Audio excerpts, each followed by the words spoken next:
Salam sejahtera, info sukan bola sepak terkini. 13 Mac 2026.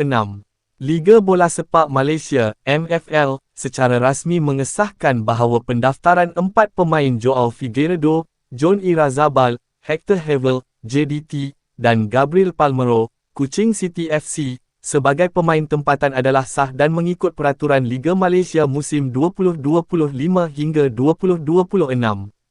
Walaupun 4 pemain tersebut digantung FIFA ekoran pemalsuan dokumen, bagi MFL pendaftaran 4 pemain itu dibuat berdasarkan manual Liga Malaysia menggunakan kad pengenalan sah yang dikeluarkan oleh Jabatan Pendaftaran Negara, JPN.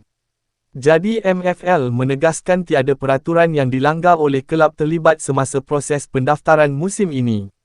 Walaupun pendaftaran kelab adalah sah, keempat-empat pemain ini tetap perlu menjalani hukuman gantung 12 bulan daripada sebarang perlawanan rasmi, seperti yang ditetapkan oleh FIFA dan Mahkamah Timbang Tarasukan, CAS.